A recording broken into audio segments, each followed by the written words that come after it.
A gente cantou canções de milagre, a gente viu milagres, a gente vê milagres, a Bíblia nos mostra milagres, e nós sabemos que milagres têm tudo a ver com Jesus. Milagre era algo que Jesus costumava fazer. Eu acho que ele tinha muito prazer em fazer milagres. E quando a gente olha para as Escrituras, nos Evangelhos, tem um vasto descritivo dos muitos milagres que Jesus Cristo fez quando passou aqui pela terra. Curou toda sorte de enfermos, paralíticos, coxos, homens com a mão mirrada, mulheres com fluxo de sangue, lepra, visão aos cegos. Ele deu audição àqueles que não podiam ouvir, ele deu voz para quem não podia falar. Ele alimentou multidões, com poucos pães e poucos peixes. Jesus, em 2 ocasiões, fez algo extraordinário. Numa delas, ele alimentou mais de 4.000 homens, numa outra, mais de 5.000 homens. Pessoas eram alimentadas de forma poderosa, e isso alargava a fé dos seus discípulos, daqueles que seguiam com ele, cada dia. De forma milagrosa, ele ensinou expertos em pescaria, como Pedro e seus amigos, que existia um caminho mais excelente do que aquilo que eles já sabiam de maneira natural. E mostrou para eles que era possível fazer algo ainda superior, se baseado numa palavra que vinha diretamente dele, o fazedor de milagres. Jesus, ele quebrou paradigmas e ele iniciou histórias para que eu e você hoje pudéssemos desfrutar dessas histórias. Ele expulsou demônios de homens e mulheres e crianças numa demonstração clara de amor por esses e por suas famílias. Ele trazia paz e alegria nas casas, mudando a história da vida daquelas casas. As pessoas percebiam claramente que o Senhor, ele tinha um coração que era para transformar não só uma situação momentânea, alguém ser curado, alguém ser liberto de uma opressão maligna, alguém ter a sua vida completamente transformada de uma doença física. Não, Jesus apontava para as famílias.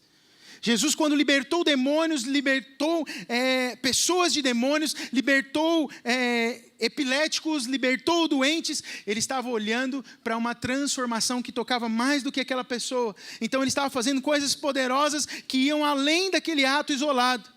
Jesus, ele sempre valorizou as famílias, abraçou as crianças, amou os pais, amou as mães, estendeu a mão para mulheres desamparadas pela sociedade, como é o caso de duas que a gente lembra rapidamente, a mulher samaritana, que tinha lá tido seus muitos maridos, e que era desprezada, ou uma outra chamada Ciro Fenícia, que veio e nem do povo judeu ela era, uma estrangeira, também estrangeira, e Jesus deu a ela aquilo que ela precisava, curando a sua filha que estava em casa. Sua compaixão era sempre seguida de um poder sobrenatural, acessível a todo aquele que cria. Diga comigo, todo aquele que crê tem acesso ao sobrenatural de Cristo. Sua compaixão era sempre seguida de muito poder. Mas a gente não pode esquecer que cada ato de milagre de Jesus, ele não tinha um fim em si. Os atos de milagre de Jesus não tinham um fim em si. Frases como, vai, a tua fé te salvou. Ou, perdoados são os teus pecados. Ou, crê em mim e coisas maiores vocês ainda farão. Eram sempre seguidas dos milagres de Jesus. Isso trazia um certo conflito na cabeça dos religiosos. Mas essas expressões de Jesus marcaram a sua trajetória aqui na terra. Que trajetória é essa? Que marca é essa que eu me refiro? Jesus, ele estava sempre mostrando a eternidade em cada ato de milagre que ele fazia. Jesus nunca parava ali, no hoje, no momento. Apesar de os milagres melhorarem a vida das pessoas de maneira instantânea, para aquilo que elas vivem e viviam na terra, ele disse que o maior milagre era ter pecados perdoados e a vida salva da morte. Jesus não se contentava em apenas curar alguém de uma enfermidade, Mas ele sempre dizia, como diz para aquela mulher com fluxo de sangue, tocou na orla dos seus vestidos, no meio da multidão, dizendo, saiu virtude de mim, alguma coisa nova aconteceu hoje, foi diferente, quem me tocou? E quando ele encontra aquela mulher, ele pega carinhosamente nas mãos dela e olha no fundo nos olhos dela e diz, filha, a tua fé te salvou. É mais do que a cura de uma enfermidade, a salvação para aquele que crê nos milagres de Jesus. E quando nós cremos nos milagres de Jesus e somos salvos, a graça de Deus é derramada de maneira instantânea na nossa vida e nós recebemos vida para ter vida na eternidade. Mas Deus, Ele não se recusa a te abençoar no tempo presente, entregando graciosamente, porque Ele te ama, ama a sua vida e ama a sua família, no tempo presente, aquilo que você crer que Ele pode te dar. O que você precisa? Quais são as angústias do seu coração?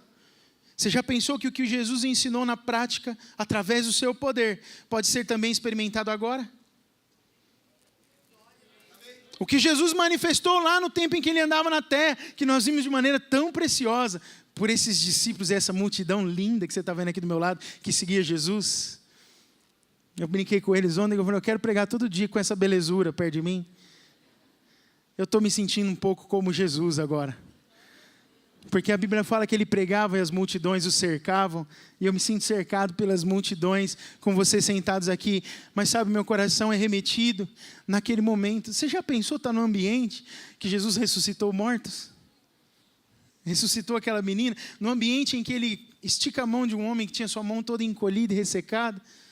No ambiente em que Ele liberta um endemoniado e sua mãe pode abraçá-lo e ter o carinho de um filho que ela não tinha tido até ali. Uau! Aquele ambiente não era um ambiente histórico, que a gente só vê escrito na Bíblia e que nunca poderemos provar, não. Eu posso dizer para você que provavelmente você está sentado do lado de alguém que já experimentou um dos milagres de Jesus na sua vida e pode testemunhar que aquilo que acontecia 2019 anos atrás, acontece também no século 21. Pessoas são curadas, vidas são transformadas, a história de famílias são mudadas.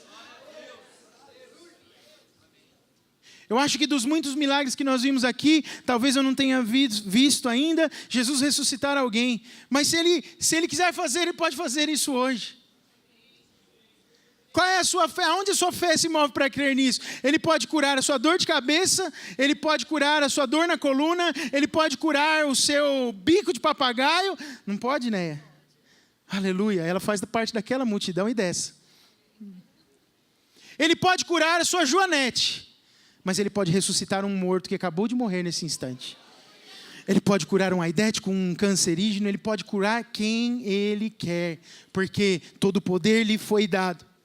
E quais são os milagres que você precisa nesses dias? Você tem alguma necessidade específica?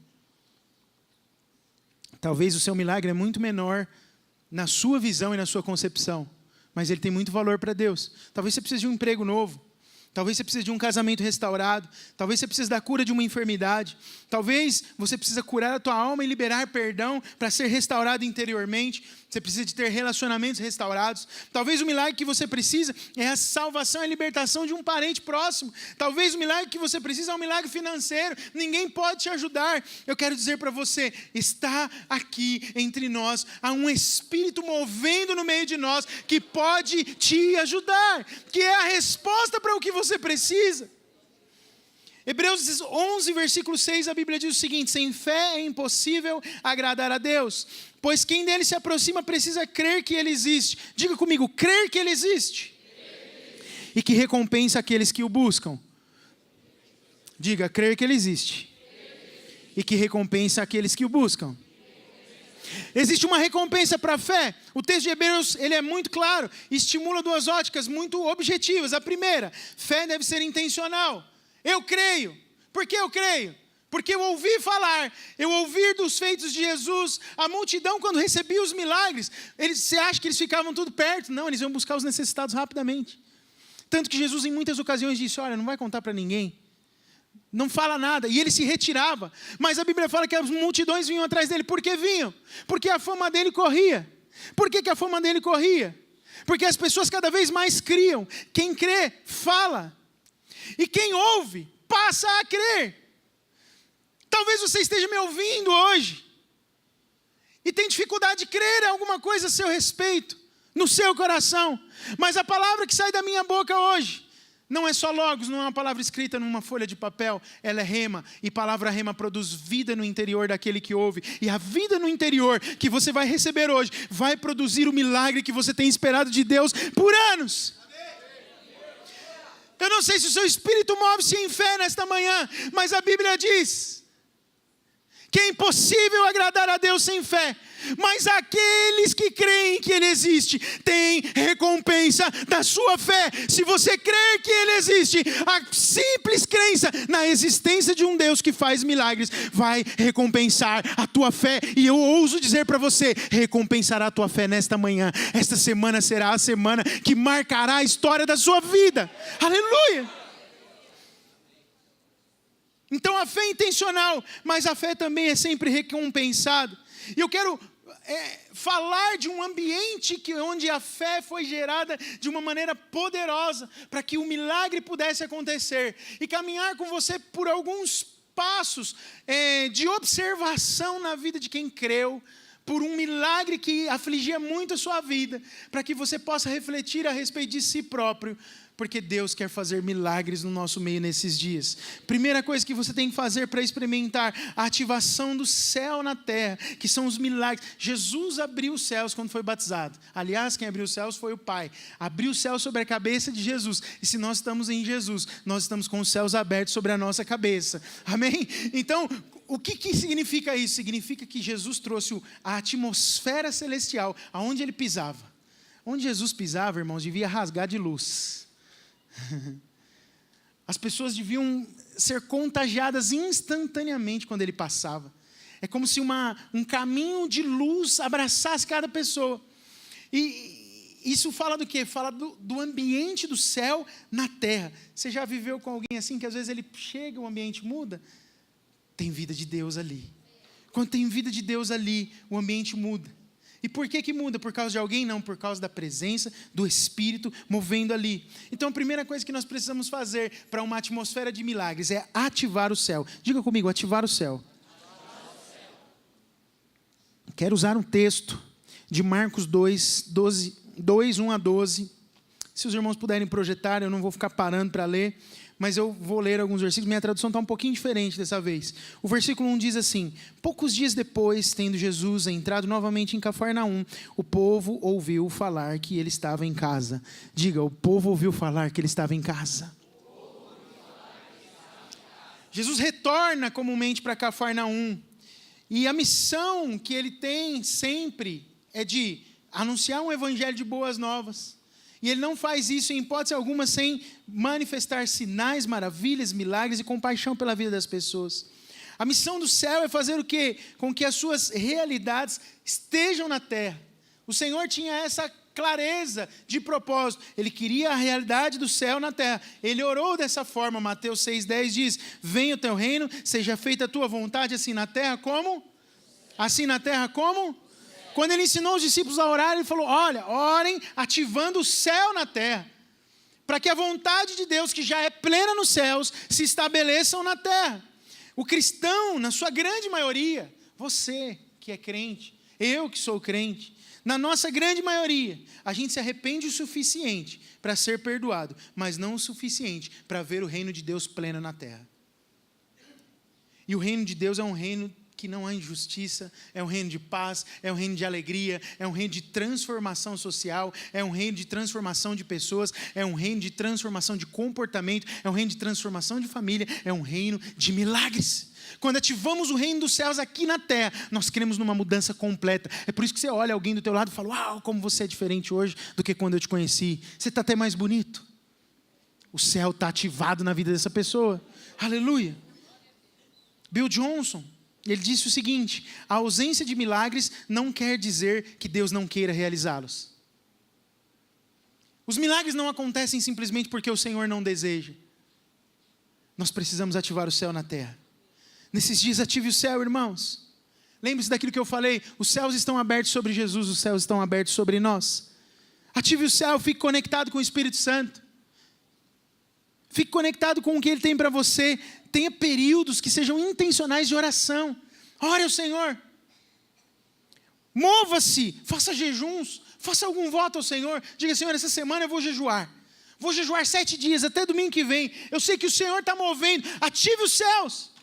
Não espere que alguém, que um pastor, tenha a resposta que você precisa. Creia que com os céus ativados na sua casa, na sua vida, aonde você estiver, o sobrenatural vai acontecer. O que você precisa que Deus faça será feito a partir do momento em que os céus estiverem ativados na sua vida. Portanto, faça algo diferente nessa semana. Comece hoje. Faça algo da parte de Deus. Jejue, coloque sua vida diante do Senhor. Semeie alguma oferta que você nunca semeou. Entregue o dízimo que você nunca entregou. Você sabe que um dos grandes desafios é a gente mostrar para o Senhor aonde está o nosso coração de fato. Nós ativamos os céus. O ambiente do céu ele é estabelecido quando o Senhor recebe toda a glória. Quando Ele vem e reina. Jesus orou: venha o teu reino, seja feita a tua vontade, assim na terra quanto no céu. Quando Ele reina? Quando Ele tem a primazia total.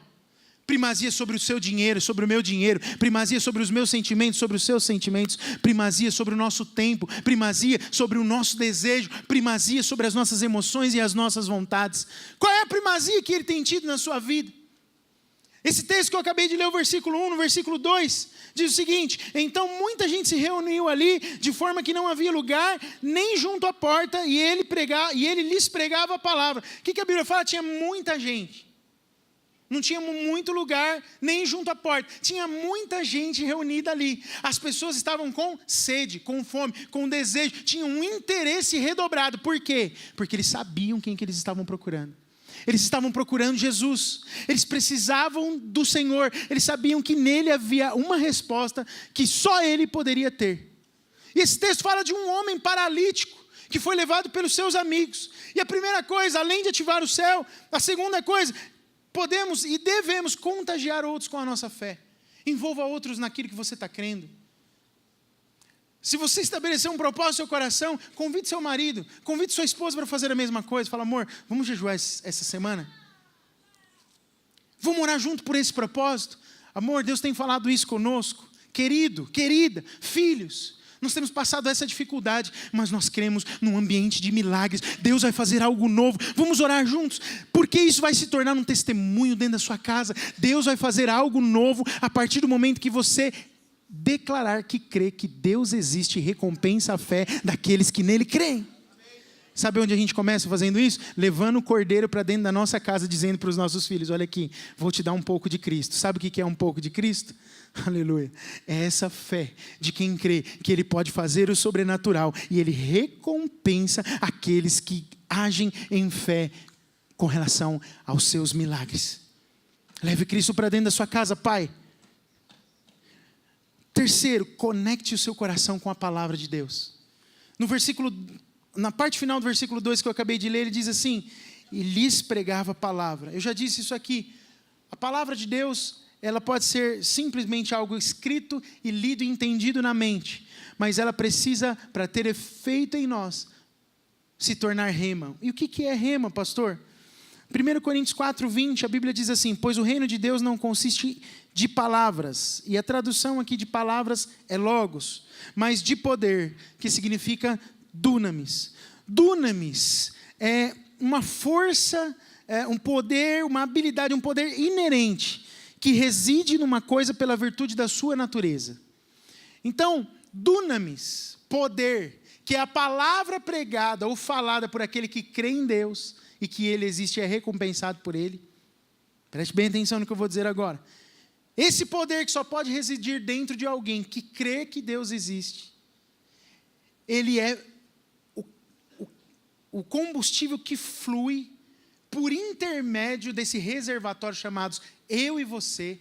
Então, quando você recebe uma palavra e ela se torna poder dentro de você, ela está se transformando a realidade do que ela realmente é.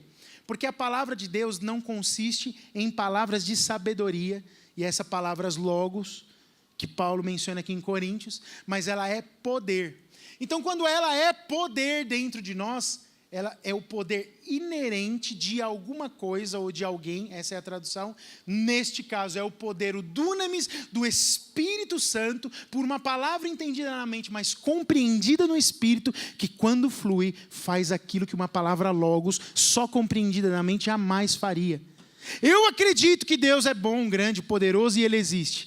Mas se isso não for rema, não se tornar poder dentro de mim, eu jamais experimentarei o poder inerente desse Espírito fluindo dentro de mim. Ficará no campo da visão. Eu olharei e verei as pessoas experimentarem. Elas viverão coisas que eu jamais viverei. Por quê? Parou na minha mente, eu compreendi. Mas quando isso descer e interiorizar no meu espírito, isso se torna o mover do Espírito de Deus para produzir os milagres e a ação que só Ele pode fazer por meio da sua palavra, que é o dunamis e o poder de Deus. Portanto, a palavra para nós não se trata apenas de uma reação intelectual a um conceito novo aprendido. Não, a palavra de Deus se trata de uma ação prática para aquele que aprendeu, entendeu na mente, mas mais do que isso, vive a realidade daquele que crê e que por isso é recompensado pelo poder de Deus fluindo na vida de maneira sobrenatural. É mais do que entendimento mental, é mais do que sentar na classe de uma escola, de uma faculdade e entender que 2 mais 2 são 4.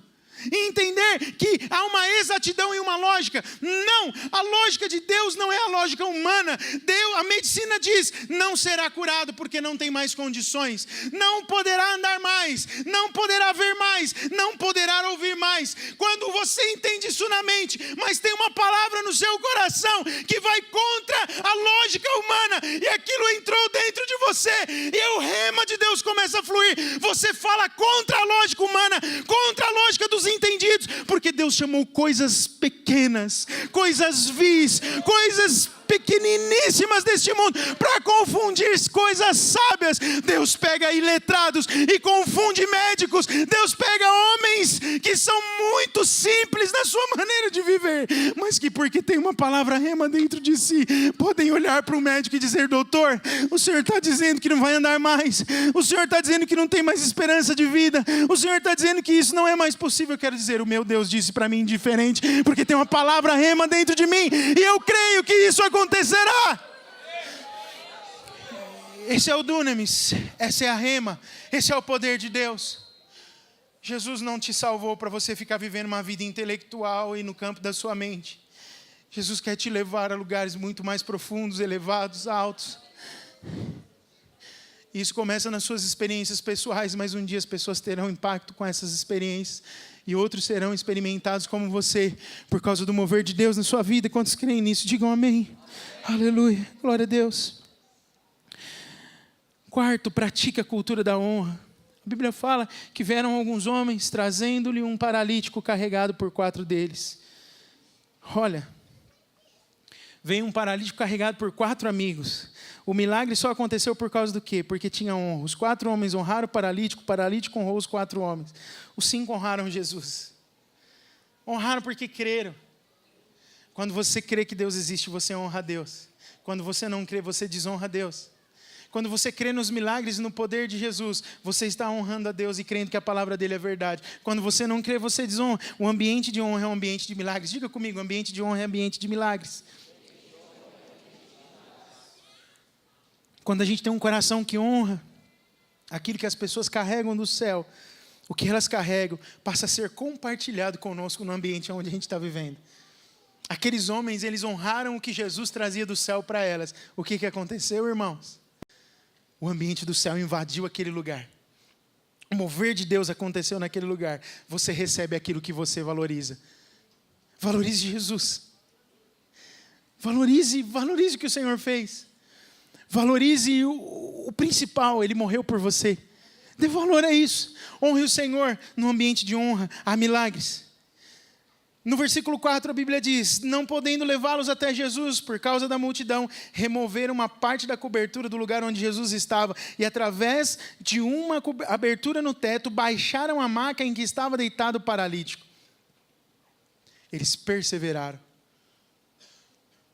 Quando você traz o ambiente do céu para a terra, quando você compartilha essa atmosfera de fé, Quando a palavra no teu coração é conectada e se torna rema.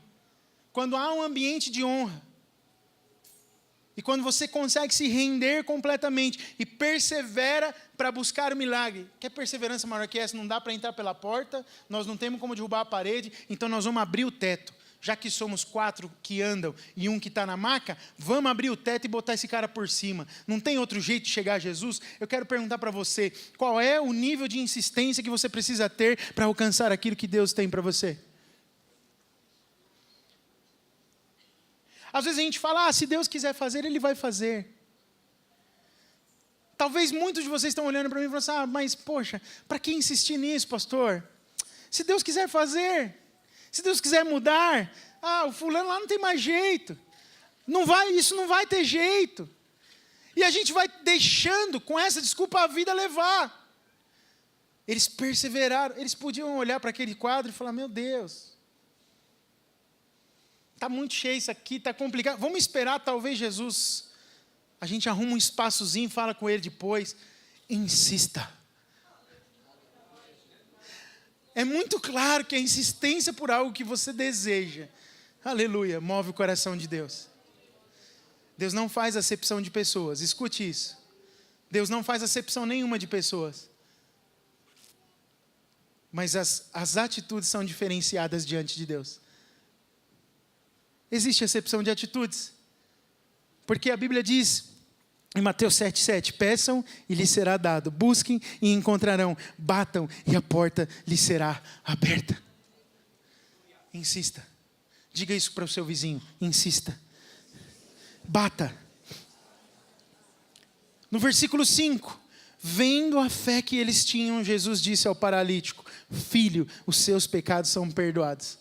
Jesus viu tudo isso. O ambiente do céu estava na terra.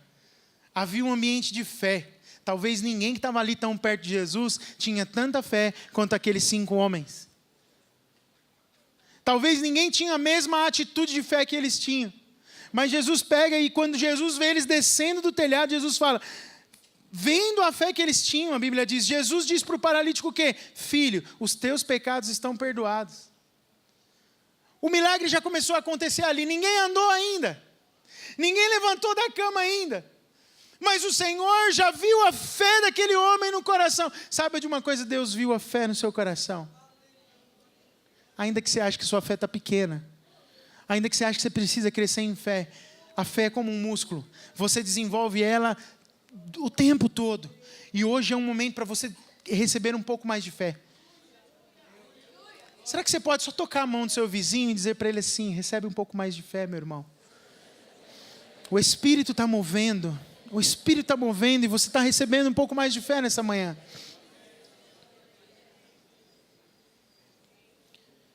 A maior necessidade daquele homem era o quê? Andar. Ele era um quê? Um paralítico.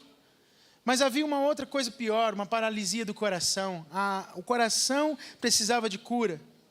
A cura para Jesus, irmãos, é sempre integral. O Senhor se recusa a deixar alguém ir para o inferno e simplesmente curar as suas enfermidades.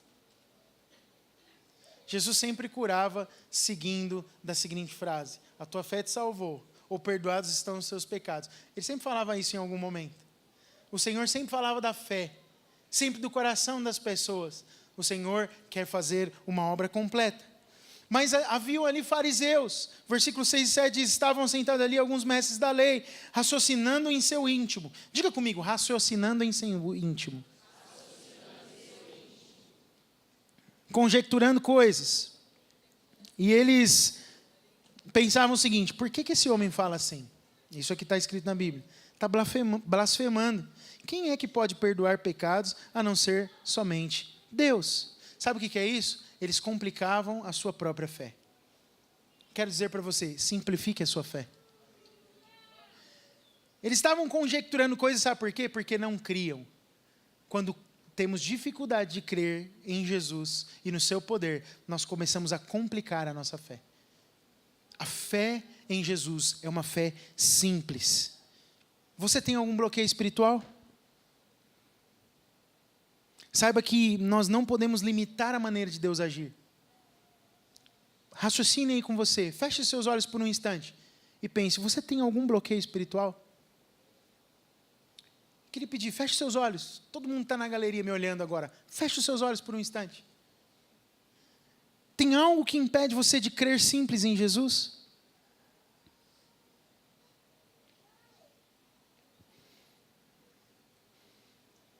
Escute, abra o seu coração para as novas ações do Espírito na sua vida. Torne-se sensível nesses dias. Mova-se pelo Espírito Santo de Deus, porque Deus tem muito para te dar e você pode receber muito nesses dias. Supere toda a religiosidade, supere o medo. Supere as coisas comuns, supere sua própria personalidade, supere o cansaço, supere as frustrações, supere as tentativas que deram errado, supere as tentativas que parece que nunca vão dar certo. Esteja 100% pronto, receptivo àquilo de novo que Deus quer fazer na sua vida. Se você tentou 1 milhão de vezes, eu quero desafiar você a tentar 1.000.001, porque pode ser nessa uma que Deus vai fazer algo sobrenatural. Talvez a uma é o telhado aberto que o Senhor precisa ver para dizer: eu vi a fé daquele homem, eu vi a fé daquela mulher e vou liberar sobre ele aquilo que ele tanto tem necessitado.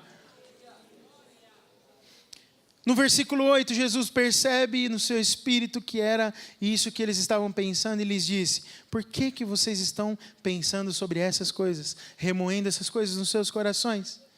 Intenções é o plural de intenção. Então, intenção fala de desejos, de desígnios, de finalidades, de intentos, de vontades. Nós precisamos cuidar das intenções no coração. Por que você deseja algo de Deus? Qual é a sinceridade do seu coração? Você pode buscar bênçãos espirituais para esse tempo, mas você consegue enxergar o que Deus quer fazer com você na eternidade? Ele te salvou.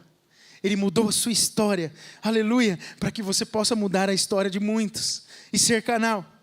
No versículo 9 e 11 a Bíblia diz: o que é mais fácil? Jesus continua falando com eles.